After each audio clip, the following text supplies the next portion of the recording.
Hey there, you are listening to the Guitar Speak podcast. My name's Matt Wakeling and thank you so much for joining me. So here we are at episode number 22 and we're having a good time. Thanks for the great feedback on last week's episode on Maton Guitars, and that great company's celebrating 70 years of guitar production in Australia and doing some great things here and all around the world. Now in today's episode, I'm really excited to bring you an interview I had with Andy Othling from Albuquerque, New Mexico, who writes, produces, records under the name of Lowercase Noises. And he's really built an amazing career, very much on his own terms. That's coming up very soon. But first, a couple of shout-outs. Today's program is brought to you by yougrooove. Yougrooove redid our logo, the Guitar Speak podcast logo, which I think looks awesome. Thanks to Warren Scott at yougrooove. We've got links to them so you can get in touch with them for your design needs. We're also brought to you by Michael Dolce's 2016 Funk Fusion Guitar Masterclass Tour, which is happening right now. So many great dates in Australia, all over the place really. Check out Michael's website for the latest dates. But here's a word from Michael about the clinics.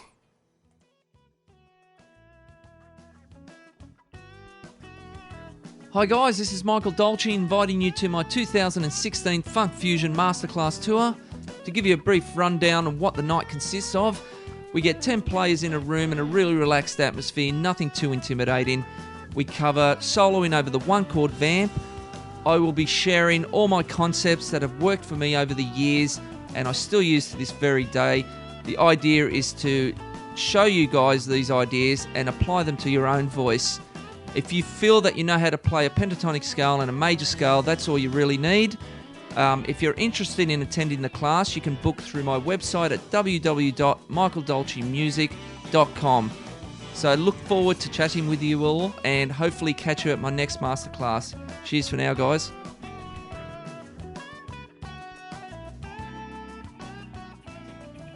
All right, we're big fans of Michael here. I got to one of his clinics earlier this year and they are really great, absolutely. Really inspiring to take your playing to the next level.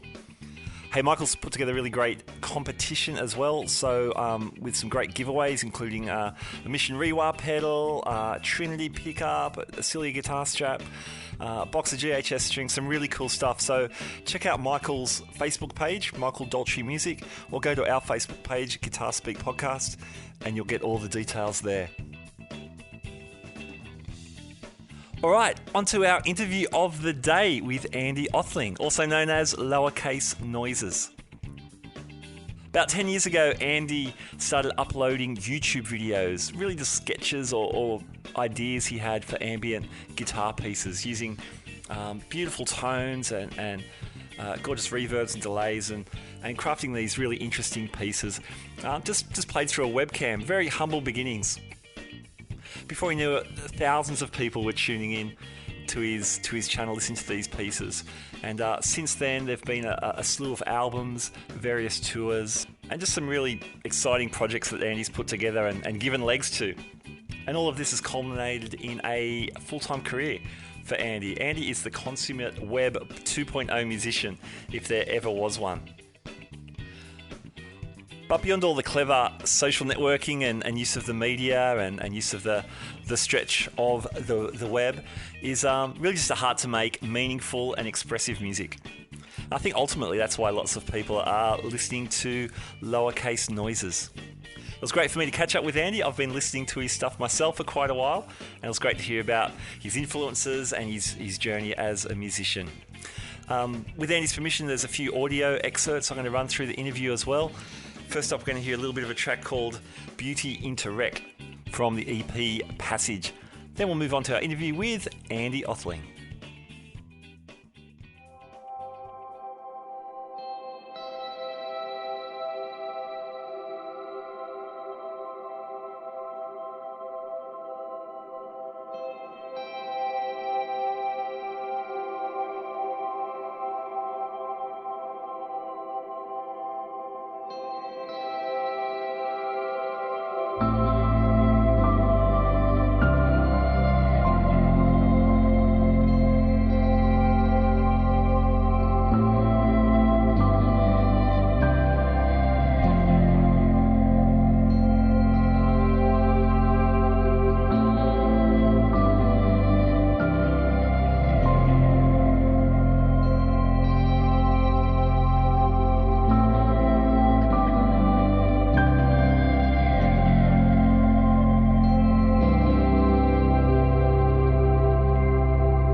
Andy Othling, welcome to the Guitar Speak podcast. Hey, thanks for having me, man. This is fun. Awesome, that's cool. Hey, you're in Albuquerque in the US? Indeed, Albuquerque, New Mexico. Yep. Cool. Now, our podcast here, it gets pretty much all around the world, which is awesome, but we're based in Sydney, Australia. Can you sort of explain where New Mexico is? Yeah, as New Mexico, I mean, it borders actual Mexico, old Mexico on the Hmm. south. And then we've got Texas, big old Texas to the east, and then Arizona and California to the west. So definitely southern uh, United States, but people think that I get mad because Denver's the mile high city in Colorado, Okay. but we are a mile high too. Ah, So okay. I'd like people to know that Albuquerque is 5,000 feet as well. So There it's you very go. nice here. There you go, people. hmm Very cool. Hey, Andy, when did you start playing guitar? That was right between fifth and sixth grade, so right when I was getting into middle school. Uh-huh. And I've had that question asked me multiple times, and I still haven't done the math to figure out what age I was. So maybe Okay. 11, 12 All ish right. Yep. there. Yeah, Cool. And were you taking lessons, or how did you get into the yeah. playing? So what happened is my parents basically came to me with an ultimatum and said, well, not an ultimatum. It was just a, hey, you are going to learn an instrument. We're going to pay for lessons, but you get to pick whatever instrument you want. So I kind of was just like, my dad played classical guitar. Okay. So there were some acoustic guitars and nylon string guitars hanging around that I would see and mess around with. So I was just kind of like, okay, I guess I'll just play the guitar. Okay. That's kind of how it started. Yeah. Cool. Did that influence you at all? Like hearing that classical guitar music being played? Yeah, no, it did, and he was so like disciplined and diligent about it. Like that, my parents are the kind of people that literally get up before 5 a.m. Like they're at the gym at 5 a.m. Wow. every weekday. And my dad had a regimen, I think, where he would like go to the gym super early and then be back by like 5:45 or something insane, and then be practicing his classical guitar. So I'd kind of like wake up every morning hearing him do these things, and then he had these kind of token blues riff scales that he would play when we like begged him to, you know. So that was kind of, we were like, hey, play that. Like I totally forgot what it was, but there was a certain song we would beg him to play. He never really wanted to, but he would. That's cool. That's cool. Yeah. So as you progressed on guitar, who were your influences as you started to get a voice? Yeah. Yeah. It started off a lot of. I mean, I started off listening to some of my dad's old CDs and vinyl and stuff. So there was definitely like a Led Zeppelin influence at first, Hmm. kind of classic rock stuff. But the first real guitar player that really uh, caught my attention was Eddie Van Halen, and then soon after was Stevie Ray Vaughan. Yeah, cool. So I in high school particularly, I was super into Stevie Ray Vaughan, and I was one of those kids who just the pinnacle of playing guitar was learning to play Eruption and Little Wing. That's all I wanted to learn how to play from those two people. Great, man. Um, Yeah. Actually, I've asked a couple of people this. Do you remember the first time you heard Eruption? No, but I do remember the first time I heard. I think it was the first Van Halen song I ever heard was "Ice Cream Man" Okay, yep. on the radio, because it starts off so like typical acoustic Yeah, blues like a song, blues, and then yeah. it just like goes off at the end. I'm just like, what? Whoa! Like that was the first. I remember specifically hearing that on the radio, be like, oh, that's cool. I want to go there. you know? Nice, Yeah. nice. Did you end up getting across some of that stuff? Yeah. Across. So I mean, after that, I feel like my uncle at that point he's like, oh, you like that? Like here, I'll burn you a CD, and so I did that was the first Van Halen album, right? I'm betraying Ice Cream myself Man. now. I can't remember. I remember the It was on first. the same album as Eruption and all the other ones. Yeah, It that was was the first one. Yeah, yeah. that So must have that been the first that's one then. Eruption was on the first record, anyway. right, exactly. So I think that hearing that song and then getting the CD and then hearing Eruption was ultimately how that happened. Yeah, Yeah. cool, cool. I remember hearing it with my friends at school, and like a lot of people, I thought, "What's that keyboard doing?" You know. Yeah, Hang totally. on, it's a guitar. Yeah, Oh my goodness, yeah, cool. And yeah. Stevie Ray Vaughan, how did that happen? How'd you bump Um, into him? that was another. I believe that was another recommendation from either.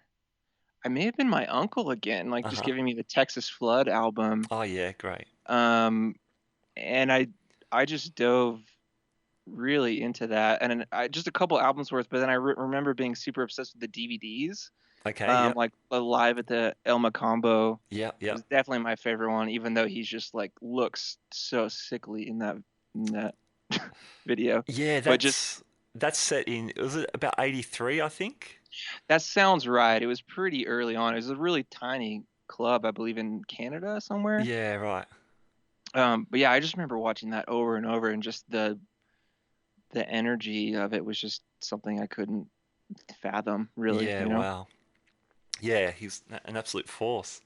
Yeah. Um, and yeah, probably not well in that time period. And Oh, I just remember by the end of that video, he's just so pale. Like yeah, it's right. and also there's that Austin City Limits compilation DVD. Not compilation, but there's two it's a DVD where it's him Austin City Limits early on and then like a later Austin City Limits and like after he'd, gotten sober. So he just like his color is back Yeah, and he yeah, looks so much happier. yeah. He looks amazing Um and he in that does later stuff. and he's even playing better, I think. Yeah, oh, That was kind of absolutely.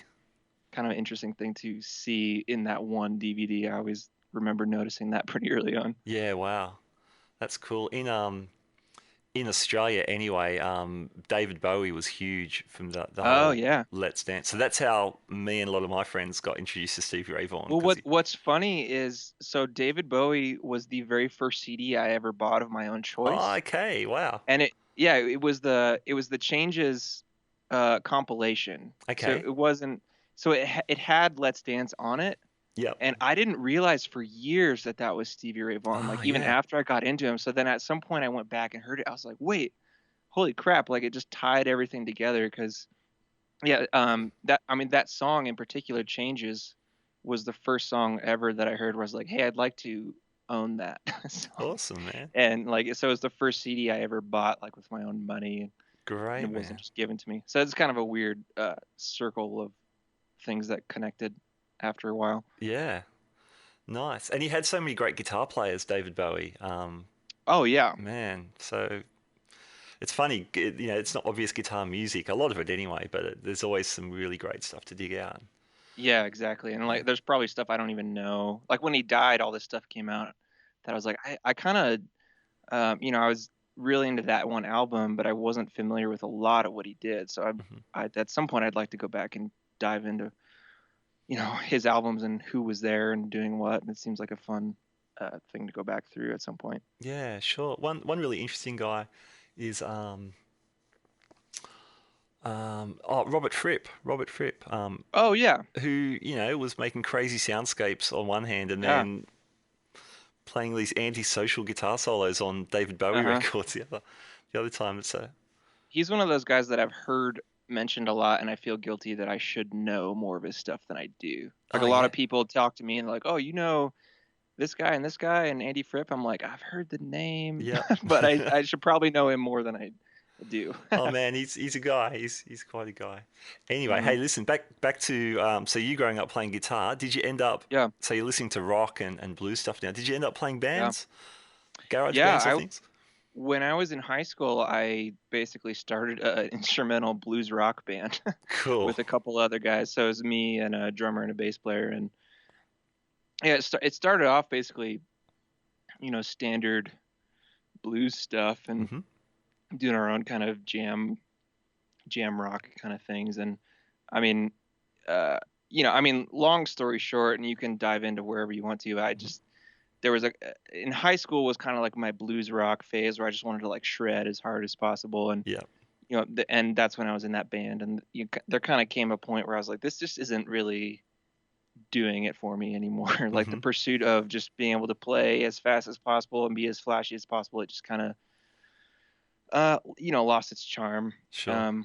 So I went on to college and basically, was introduced to some different style of music that the music had more depth and feeling to me, and that led me to want to move in a different direction in terms of playing. So I may have glossed over a million different things you're interested in, but you can start from there.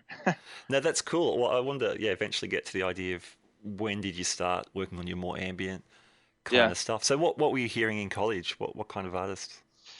The big uh, changing point for me is I met a guy who was going into the same degree I was in. He was from out of state and introduced me to a band called Dredge, which is very much a rock band, but the guitarist Mark, who is still to this day my favorite guitar player, favorite sound, just has this massive. His rig is these two JCM 900 Marshall half stacks in stereo, Awesome. spread as far away from each other on the stage as you can, and then like his pedal board ends with just a standard Boss stereo delay. Okay. So it's just this massive ping pong delay sound. I was like, I've never heard anything that big Wow. before, and it's not flashy playing. He's very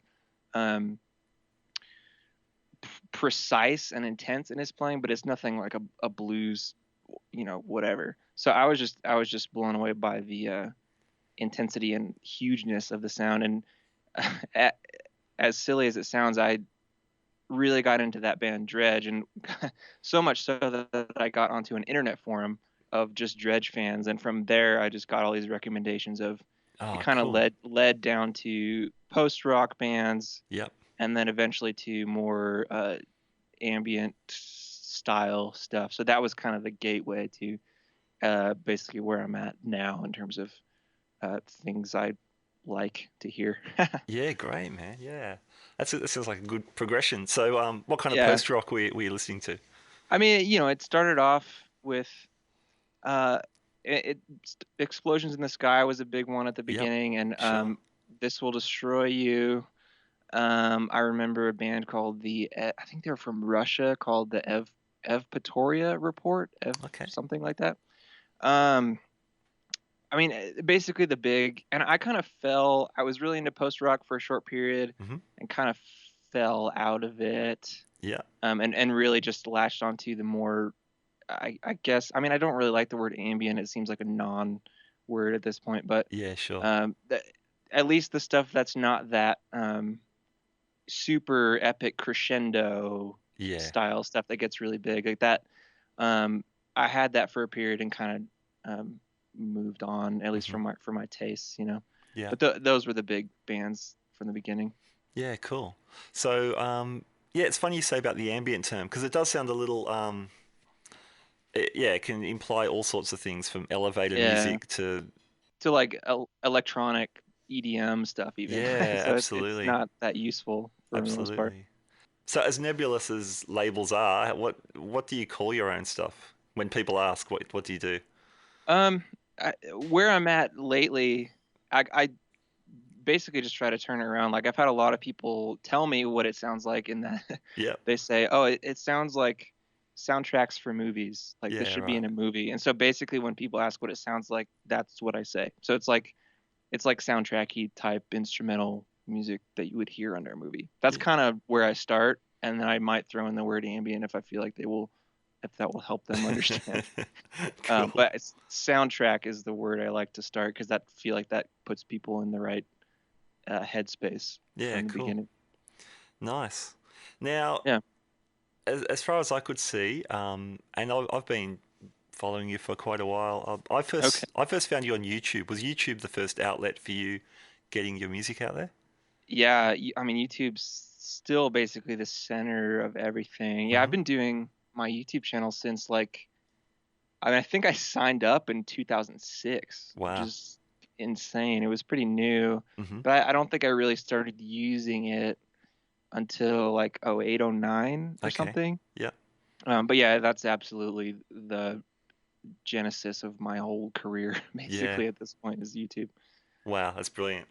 Hey, Yeah. so when I guess just backing up to the music before you actually get something on YouTube, when was it a gradual slide into like playing in this style of music, or when did you start cranking your delay pedals, or what were you using to with your first Yeah. experiments? Well, there was a transitional period kind of before what I was talking about, where I discovered that band in college, discovered Dredge. Like I feel like I accidentally wrote a couple post rock songs while I was in my blues rock trio Okay. Yeah, band, yeah. and having not even heard that style. So I had like a Boss DD5 Yeah.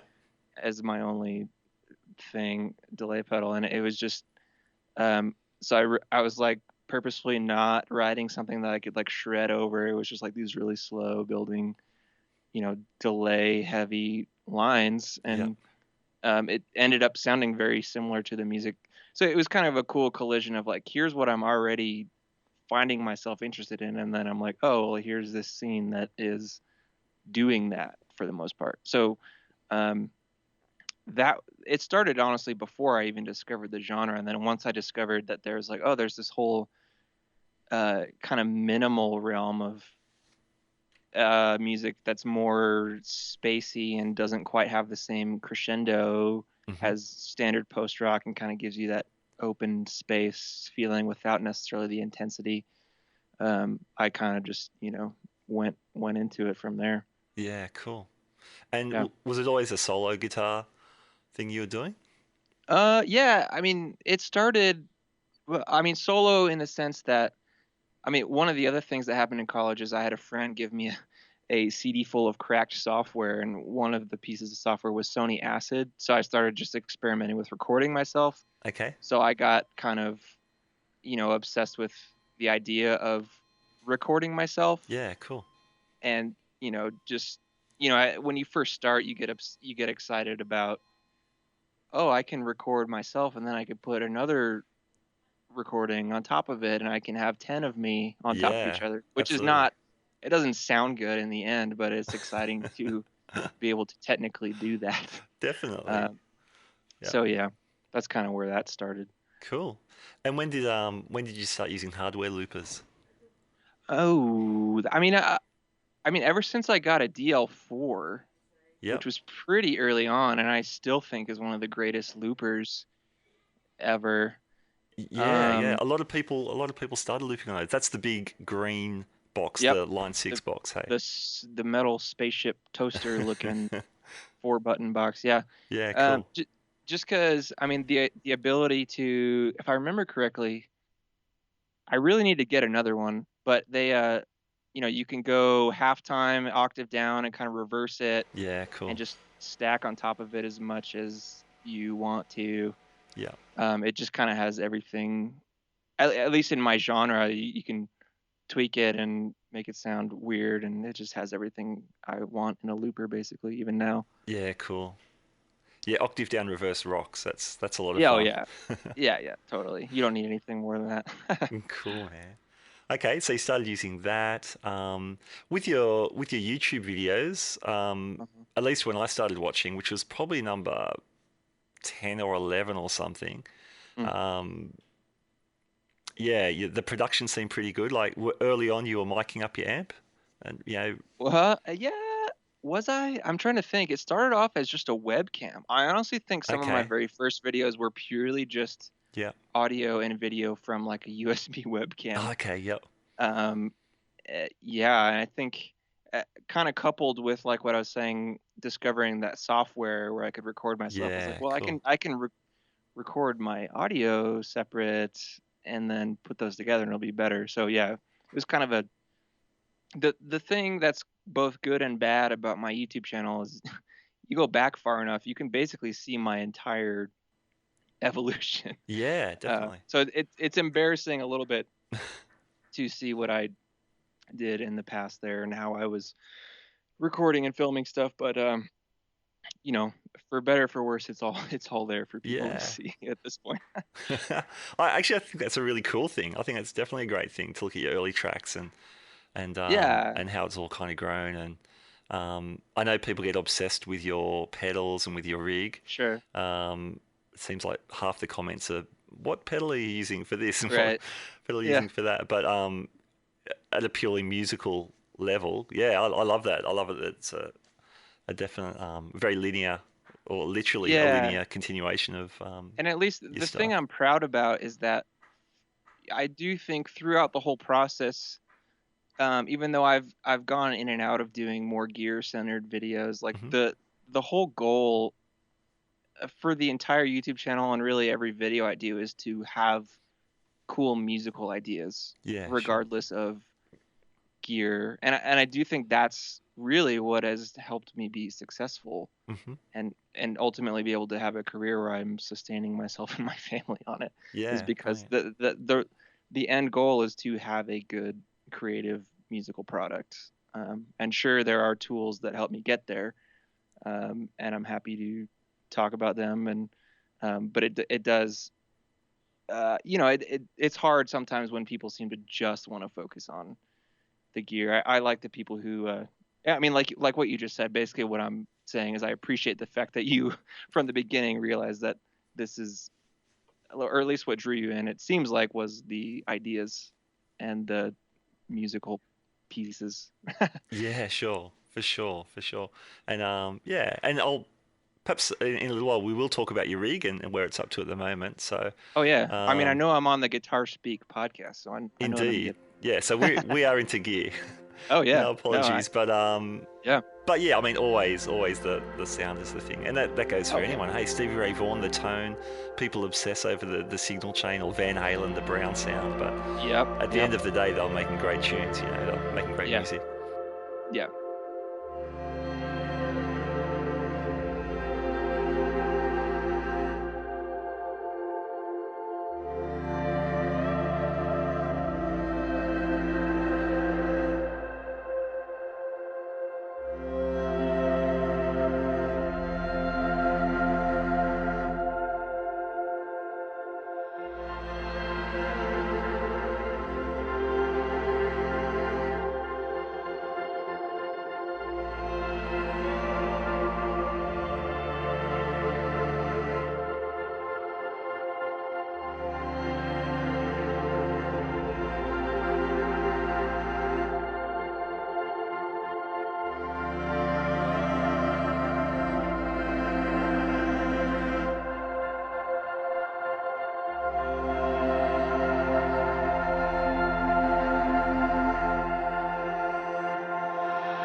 Hey, one thing I love about your career, Andy, you've seemed to take on some really unique projects that a lot of people might have as a great idea, but not sort of follow them through. So I might mention a few things Sure, that you've done, and perhaps you could comment on those.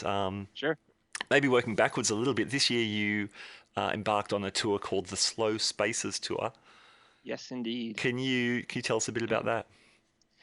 Yeah, so that kind of came out of conversations I had with my friends who came with me in the opening band, a band called Hotel Neon, who do a similar type ambient droney. They're a little more straightforward drone Okay. than me, but the idea of, there's been kind of not a resurgence, but yeah, kind of a house show movement going on. Okay. And for the most part, it's like dudes who can, singer songwriters who can just kind of show up with an acoustic guitar and sing some songs and then get out of there. Yeah. Which I've always been sort of jealous of. I was like, man, I need all this crap to do what I need to do. And so Yeah. um, the challenge was basically, it's like, okay, I mean, one, I feel like my music really lends itself to kind of living room intimate spaces. Hmm. Like Yeah, I can that. see that for sure. So the idea of doing it in that place seems like I'd rather do it in someone's living room than like a coffee shop or a bar or a standard venue Yeah. any day. So then the challenge was just, okay, how do we technically figure out how to do this? Hmm. And I mean, that's basically where that came from.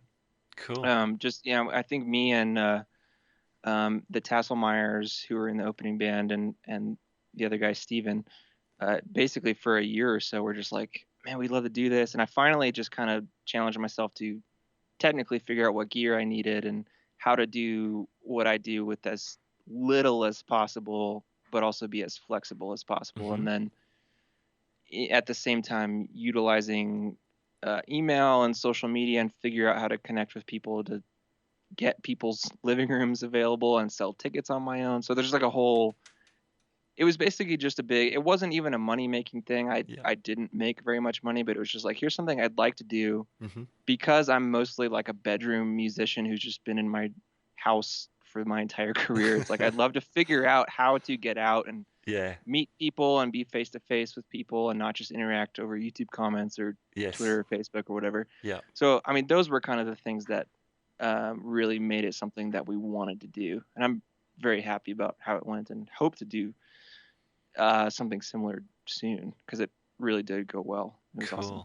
That's great. So you had so you were doing your own thing obviously, but you had someone doing like video projection stuff as you're playing? Well, I did that. Oh, okay. So okay. I Cool. put together a thing where the core of the setup was Ableton Live. Yeah. And I was running my guitar into a software amp. Yeah. And I had all this separate tracks and stuff I was triggering and looping piano and guitar at the same time. But the video stuff was actually working somewhat autonomously and reacting in real time to the audio. Oh, wow. So I did a bunch of programming beforehand. Okay. Where when I change scenes on Ableton, it triggers this new video clip, but it's only going to turn on when my volume ramps up on the guitar here. So it was very reactive, and that's kind of how that was a big goal too, was to do something interesting visually, because I wouldn't really want to go to a show and literally just watch a guy stare at his pedal board for an hour.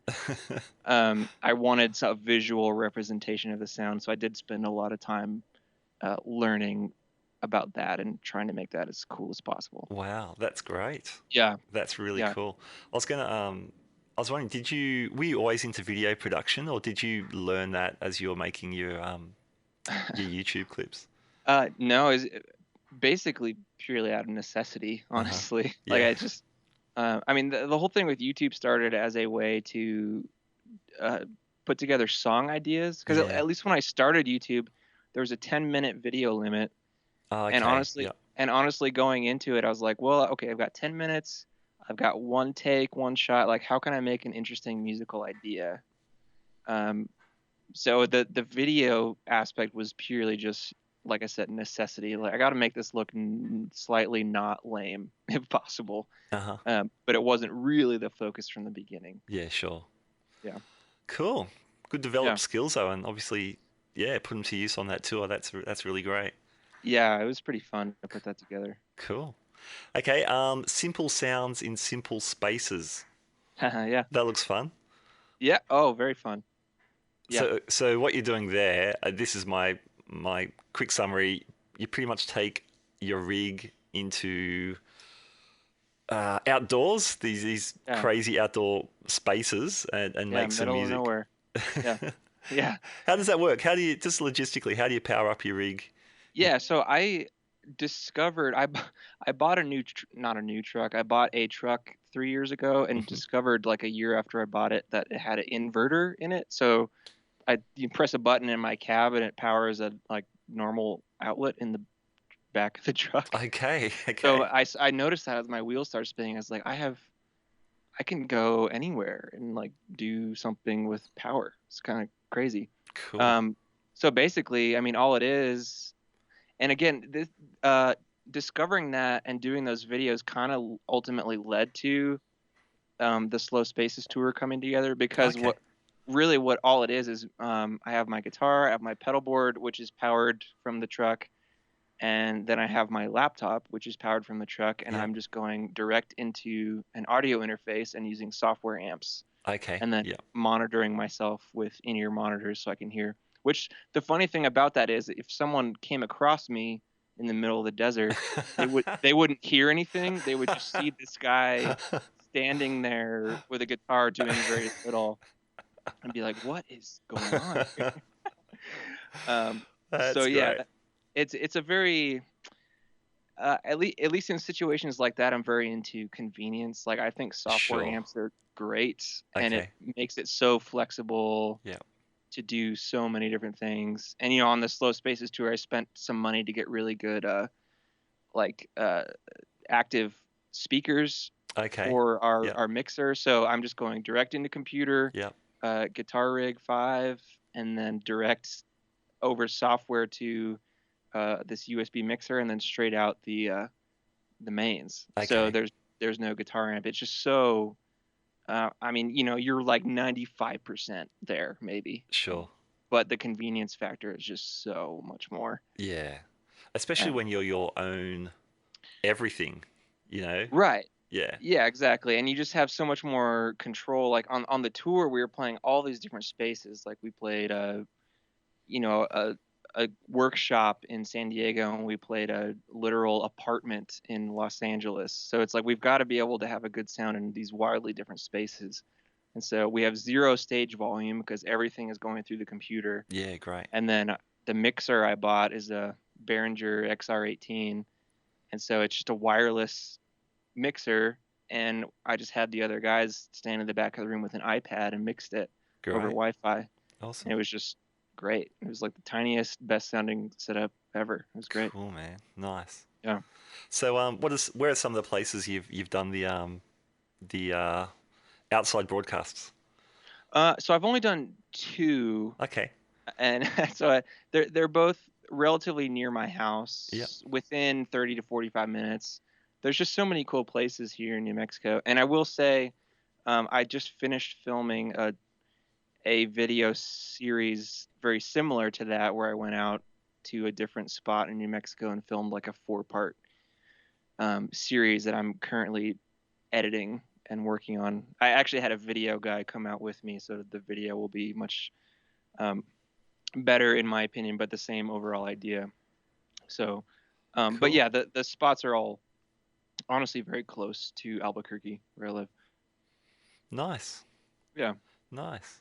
Hey, some of your albums have a really strong conceptual kind Uh huh. of idea, like Migratory Patterns, one of Yeah. your early ones. Um, Mhm. Reasonably recently, you released "This Is For Our Sins." Mhm. That's based on a full-on concept, man. Can you explain what inspired that record? Yeah, totally. I mean, I'll start off by saying, pretty much all of my albums at least have some thematic element. The Hmm. reason being, um, I very much, at least in what I do. Okay, so there's a lot of ambient post-rock music that it seems to be largely related to two things. One being like space, Yes. celestial Yep. objects, which I don't really like that very much. Uh-huh. And the other thing just being like overly emotional, dramatic sounding things that I don't really respond to that either. Okay.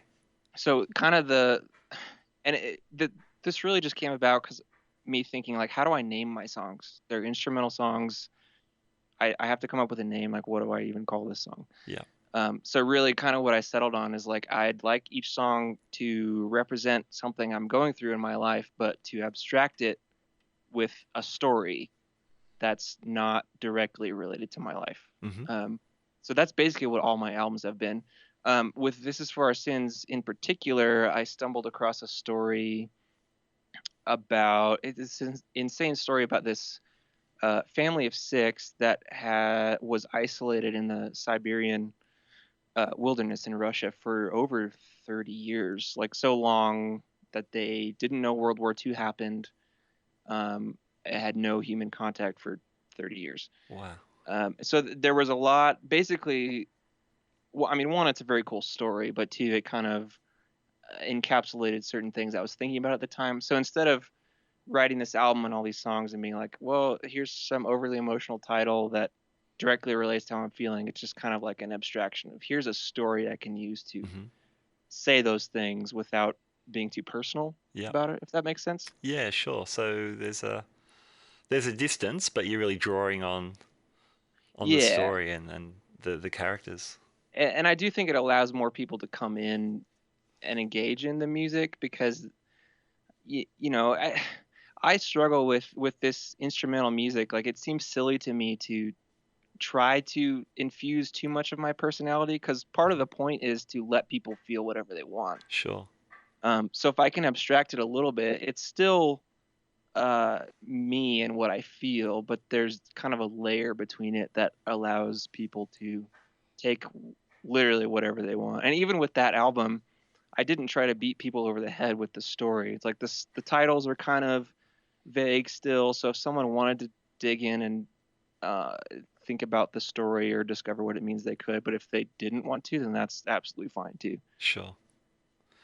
The yeah, well, I think the titles, yeah, they definitely invoke meaning, and then Yeah, they do put you in a space that you can sure. respond however you'll respond, I guess.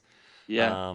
For me, listening to that and sort of digging back into the story just a little bit, just getting a rough idea. What are you talking about? That yeah, that invokes a whole different set of emotions and responses from me, Yeah. definitely, than song number one, song number two, something like that, perhaps. Yes. That said, you released a bunch of your YouTube clips as ambient song one, ambient song two, and as you said, they're kind of Yeah. more open to interpretation, I guess. Yeah, I just didn't, again, I could have come up with some overly emotional Yeah, thing, but yeah. I don't want to. I don't know. There's just, this is the first one in the series and this Yeah, is the 20th one in the series. Like I don't know. You feel what you want about it. That's kind of what I think. it's cool. I really like both approaches. I think yeah, there's something in both. This is for our Yeah. sins. It's such a heavy story, though. I wanted to find out a Yeah. bit more where you pull that from, and Yes. that's cool. Yeah. Rockin'. Hey, a couple of years ago, you toured with Future of Forestry as a sideman, Yeah. essentially. Yep. Did you enjoy that experience being in a band again? I did. Yeah. It's fun to, I mean, one, not be in charge, Yep. and two, just be told, here's your part. Uh, you just have to play this part. You don't Yeah, cool. you don't have to be the I guess the creative mind. The creativity comes in other places, but it's just like here's the part, you play it, and then your Yeah, job is fulfilled. cool. So yeah, there is something nice about that, especially when I have this other thing where I'm the guy in charge of everything. It's and it Yeah, it feels good. Yeah, nice. And what was your job on that tour? So you were playing some guitars, but Uh-huh. I think you had some other stuff Oh, going on. yeah, I had a lot of things going on. So, guitar for sure. I was also in charge of running the click tracks. Okay, yep. So I did some fancy Ableton programming. That I, I I did all this programming beforehand. So it changed. I had Ableton changing all my pedals for me over MIDI, and I Oh, was even cool. changing Eric's pedals too, and doing stuff like I was using MainStage as some software synth stuff. So it was Ableton was talking to MainStage and changing patches for me there. But other than that, programming all that stuff, I was doing keyboards. What else did I play? Vibraphone, a Nice. little bit of percussion, Cool. harmonium, and then like some bell stuff. It's really like a choreography. Like I had to run around, figure out how to, okay, I've got to be taking my guitar off at this point so I can get to this thing and play this at the right time. Yep. So yeah, there was a lot of stuff to do, which was pretty fun. Yeah, sounds great. Would you Yeah. entertain doing more of that in the future?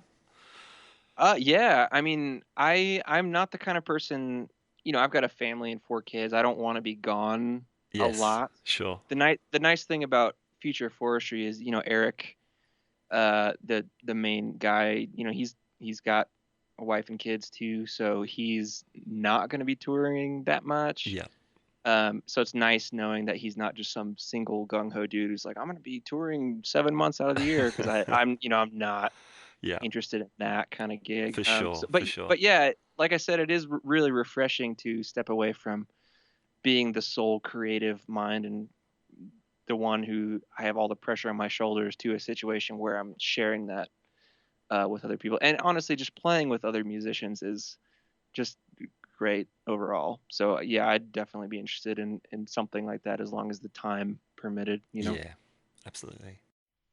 Yeah, I mean, in this day and age, like even looking at my career, I don't have to tour ever. Hmm.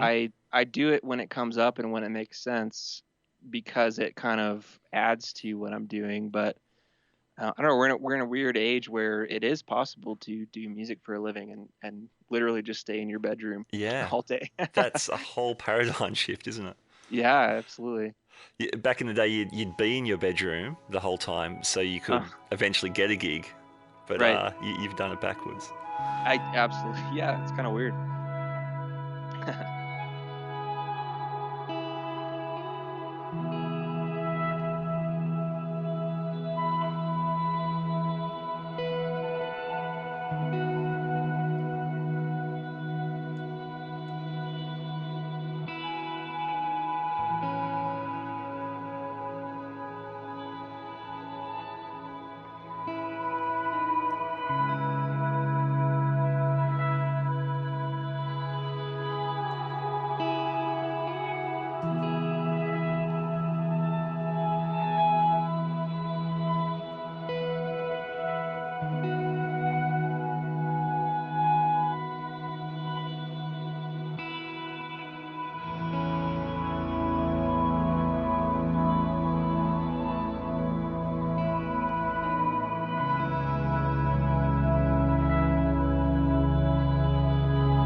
Before the podcast, we were just talking this morning when we hooked up the Skype line, and you told me you've just started a podcast with a friend of yours. What's that about?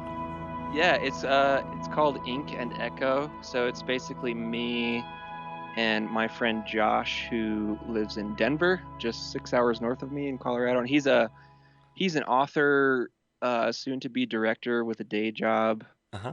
And so it's less guitar. It's really not guitar centric at all, but it's purely just kind of coming at creativity. So, me being a full-time musician, things that happen in my life, and him as a creative with a day job, but wants to do it full-time, and kind of the different sides of that, and talking about it. And we're hoping to have guests on and stuff. We're literally on our third episode, so we're still trying to figure out what exactly we're talking about.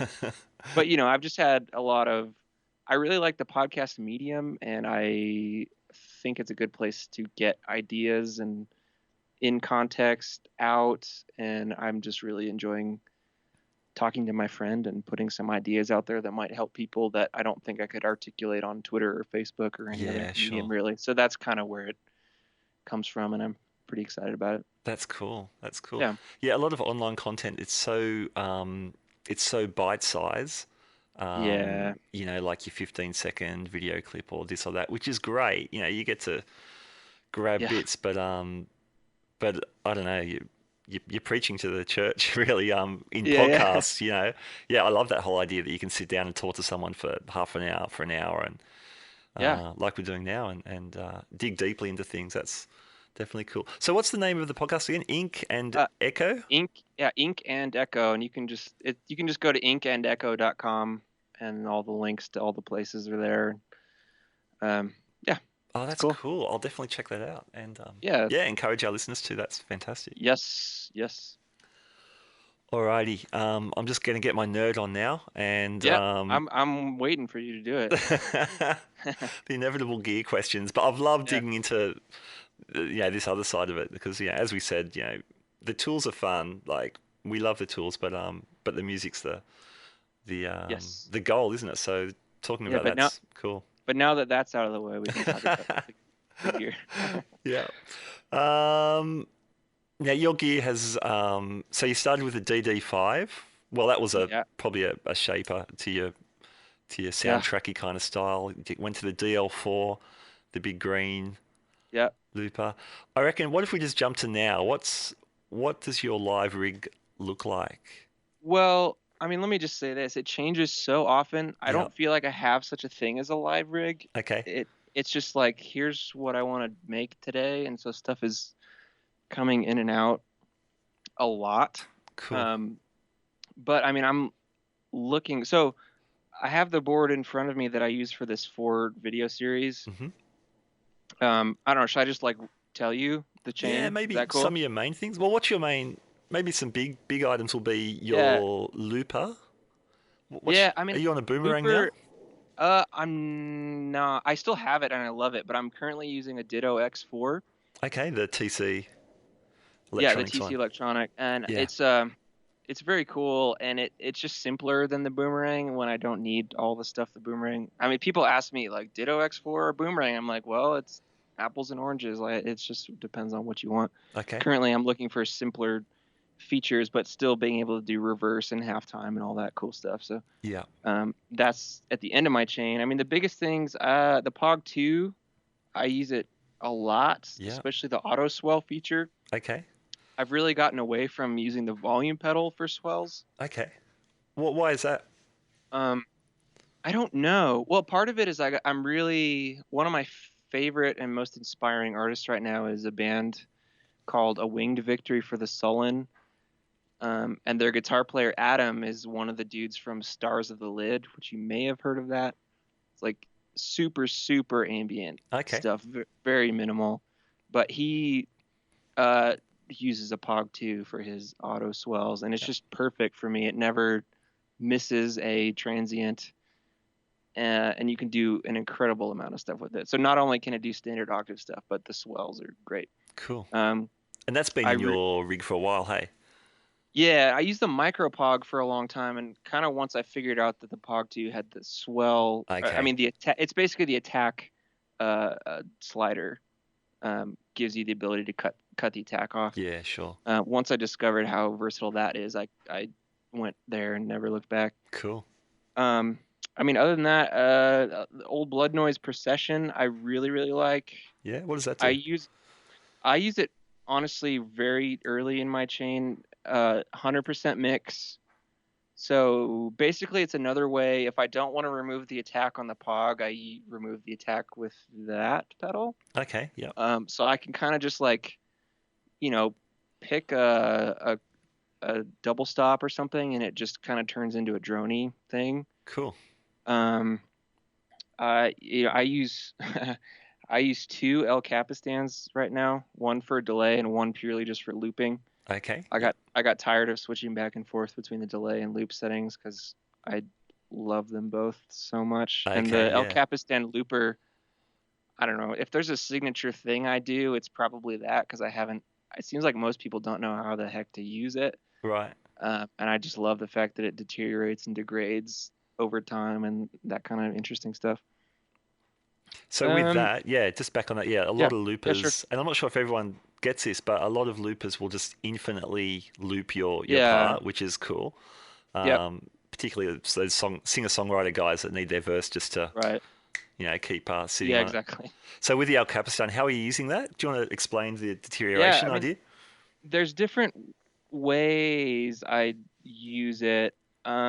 So I mean, there's the tape age and the wow and flutter knobs. hmm So typically when I start a loop, those are all the way off because if you turn those up at all, your loop is going to degrade super fast and start Okay. getting warbly and weird. Yeah. And I keep the repeats right at 3 o'clock because that seems to be what keeps it at a normal volume. But what's cool is you turn the repeats up farther to 9 o'clock, it starts to overload itself over time and just get really grungy sounding, Yeah, which cool. can be cool for certain things. And Yeah. if you roll the repeats back less than 3 o'clock, it starts to gradually fade away. hmm So I use those features all the time to in a video or something, I have the repeats up, and then if I want to end it, I roll it back and just kind of sit back and let it deteriorate and eventually fade away by Cool. itself, which That's is fun. awesome. Yeah. And then, depending on what I want to do, I turn the tape age and wow and flutter knobs up to just make it get more weird and mangled over time too. So it's just, I don't know, it just gives you fun control over the sound of the loop after you've recorded it. And Mm-hmm. that's and then of course you've got the halftime feature still. You can turn the time knob to the other side and it goes halftime. Cool. And that's a thing I use all the time. Nice. And will that drop the octave as well?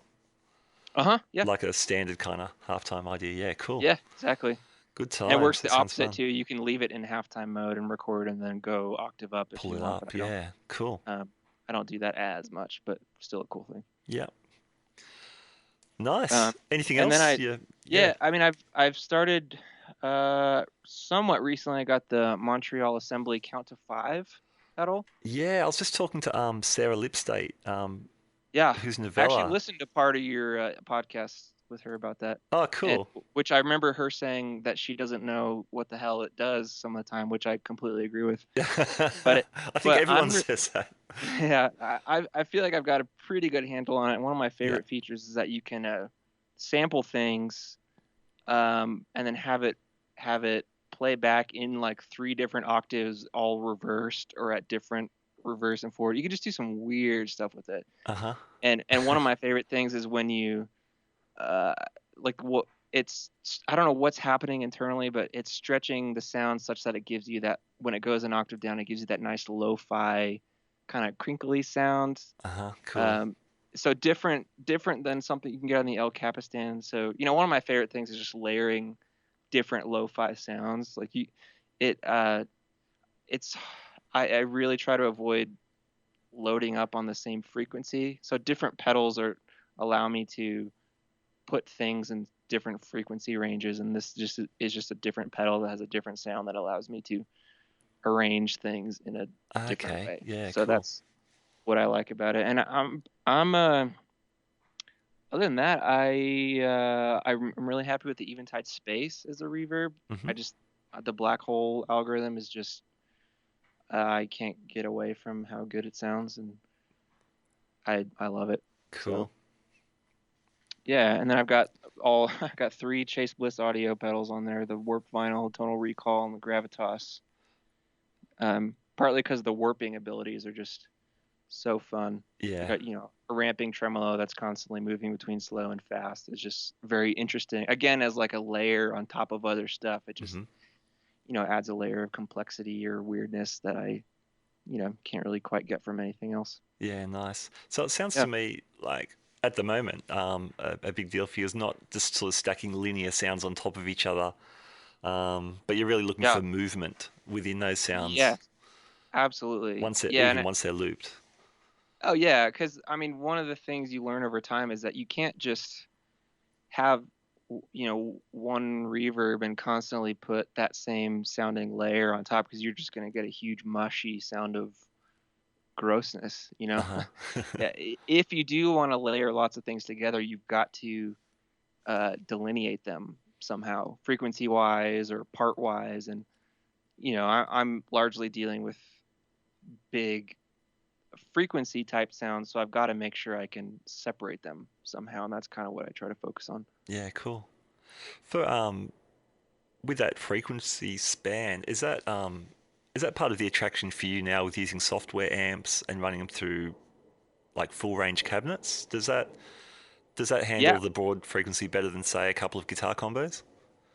Yes. Yeah, well, it depends. I mean, honestly, sometimes I'll run direct into my computer and not even use a guitar amp.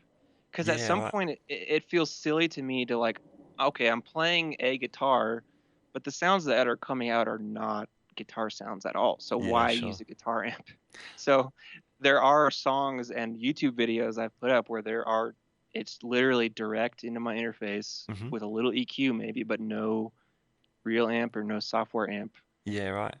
At all. So yeah, it just depends on what you're trying to do. I just, it took me a while to realize like, well, why do I need a guitar amp? There's no real reason to sometimes. And again, it could be a thing like I could layer a sound completely direct in and then add another sound that does have a real guitar amp or a software amp, and you're going to get that similar frequency dissociation. It's just another way to distinguish sounds from each other. So that's kind of where I'm going, or what I'm going for at this point in time. Okay, cool.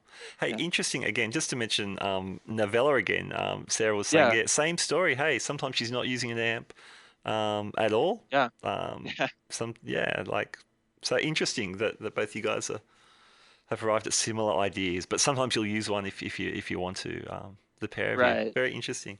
Well, it's another thing you can throw in your bag, Yeah, like cool. as a musician, you largely it's just like, here's all these tricks and tools I have, and one of the tools is to not use something. Yeah, Like that's a cool. tool. Yeah, Not not use to do something you something. would normally use. Cool, man. Hey, let's talk guitars. You started. Hmm. It seemed like you were playing Telecasters a lot in your early career. Yes. What's happening these days? I mean, tellies are still my main. If I could have just one guitar, it'd be a Telecaster, absolutely. Yeah. And that's mainly comes from that guy I was talking about earlier, Mark from Dredge. Hmm. I mean, he plays a few different things, but it's at least the album that I like the sound best. It's largely a Telecaster into a Marshall, and that's it. And then there's dudes like Tom Morello. I love Rage Against the Machine, Yeah, and a yeah, lot of his sounds are Telly into a Marshall yeah, too. yeah. So that's kind of where that comes from. I just feel like they're really versatile guitars, but it's definitely a bright sound, of course. Hmm. That's well known and documented. So I've got my main parts Telecaster that has the weird Strat pickup in the middle, and people always think it's a B bender because it has a little knob below the bridge that Oh, looks yeah, like yeah. it. I've seen that, and I've thought the Yeah, same thing. What is that? yeah. So it's literally a guitar someone built, and I bought it for $500. Uh-huh. So it's got the normal neck and bridge pickups, and then a Strat pickup in the middle, Yeah. but it's only got a three-way switch, Okay. and the knob behind the bridge is a blend knob for the Okay. Strat pickup, so I can blend it into whatever scenario I want. So it's cool because I can be in the middle position, neck and bridge, and then bring in the Strat and have all three pickups on, which is non-standard. Yeah, Or sure. I can have it on the bridge pickup and only have like 25% of the Strat pickup in. Yeah, Just nice. get a tiny bit of that quack, which is Hmm. kind of cool. Yeah. Um, and then I've got another American Standard 2012 Telecaster that I string with 11s instead of 10s as like a thicker type sound Yeah. Cool. and as a backup. More recently, I just bought, not just, I don't know, maybe 3 or 4 months ago, bought a Lawsuit Ibanez Les Paul. Oh, okay. I think I saw that in one of your videos. Yeah.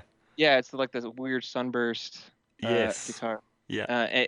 Again, it's cool because it complements my tellies in a darker tone, Hmm.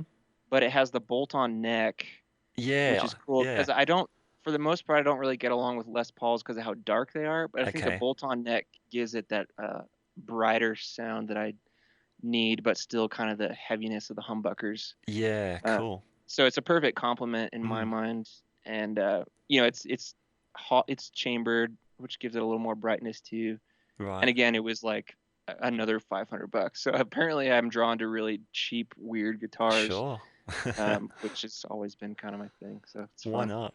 Yeah, that's the thing Yeah, with the lawsuits. I only sort of recently realized, but they're all bolt-ons, all those LPs. They're yeah. um And I read something. I've also wanted an SG for a long time, and I've never really found an SG that I connect with. But okay. this is probably a in between because you've got the bolt-on sound of an SG as opposed to the heaviness of a Les Paul, like I Yeah, said. for So maybe sure. maybe this is what I've been searching for Yeah. all along. Yeah, cool. Nice. Yeah, What about tunings? Do you stick to standard or do you do any alterations? I'm pretty boring in that area. I'm mostly completely standard. Yeah, I don't even tune down half step or Yeah, anything. yeah. I'm pretty standard in that area. Oh, that's cool. You're obviously making it work, so Yeah, I'm trying all trying good. my best. Very cool. So what's the rest of 2016 look like for you? Man, it's just I've got a lot of kind of, well, for one, I'm working on a new album that Great. I'm dying to finish and get out, and I've got a couple other projects. I guess for this podcast, interesting fact would be I was contacted by a company to create a sample library for them. Okay, So cool. pretty soon I'll be doing the tedious process of sampling a bunch of my sounds, and they'll be putting it into like a contact instrument for anybody to use however they want. Wow, that's cool. Yeah, I thought it was a pretty cool idea, really, and it would be cool to see people mangle my sounds and figure out how to use them in something I would never think to do. Awesome. So that kind of stuff, and then people, doing some contract work for agencies who want, sounds, works for hire, that kind of stuff. So for the rest of this year, I'm just gonna kind of stay home and work on music in various forms. It's just I'm excited about. That's cool. That's so great. And yeah, man. Well, congratulations. You've really, followed your muse. You've built up, you've built a career out of doing stuff that you love, and you've made it work for you and for your family, which is no mean feat. So fantastic, man. Well done. Hey, I appreciate that a lot. Yeah. Hey, well, Andy, thank you so much for talking to us. It's been wonderful. Like, as I said, and I seem to say this to my guests a lot, but I've been listening to you for quite a few years now, and to actually meet you is awesome, and to hear about your creative process and your creative thoughts. So, man, thank you so much for joining us. Yeah, I really appreciate it. Like I said, it's fun to be able to actually get sort of out of my bedroom, quote unquote, and talk to people, not face to face, but over Skype is excellent too. Yeah, So cool. I really appreciate it, Matt. It's been fun. Great. All right, Andy. Well, thanks so much, and we'll keep an eye out of whatever comes up next for you. Sounds good. Thanks. Okay. Thanks, Andy. All right. Bye now. Bye. All right, there you go. That's our interview with Andy Othling from Lowercase Noises. It was great to meet Andy and find out more about the Lowercase Noises story. You should definitely check out his stuff. He's got a very findable presence on the net. You can check him out at YouTube and through his Facebook page and all that kind of stuff. In fact, as I'm wrapping up this episode, Andy's just released another one of his videos where he set up his rig outside in the New Mexico desert, and it's beautifully shot and beautifully recorded, so check that out. It's called the Terra Incognita series. All right, now if you want more of the Guitar Speak podcast, we've got another 21 episodes previous to this one ready for your listening enjoyment. You can find us on iTunes. You can subscribe there. Super easy. If you've got an iThingamajig, Android users, you can find us on Stitcher. That's a good spot.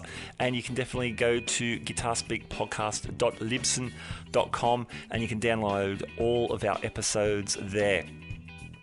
Don't forget to check out our Facebook page with details of the Michael Dolce gear giveaway and the Michael Dolce Masterclass. And again, my thanks to Warren at yougrooove, who's also bringing this episode to you today.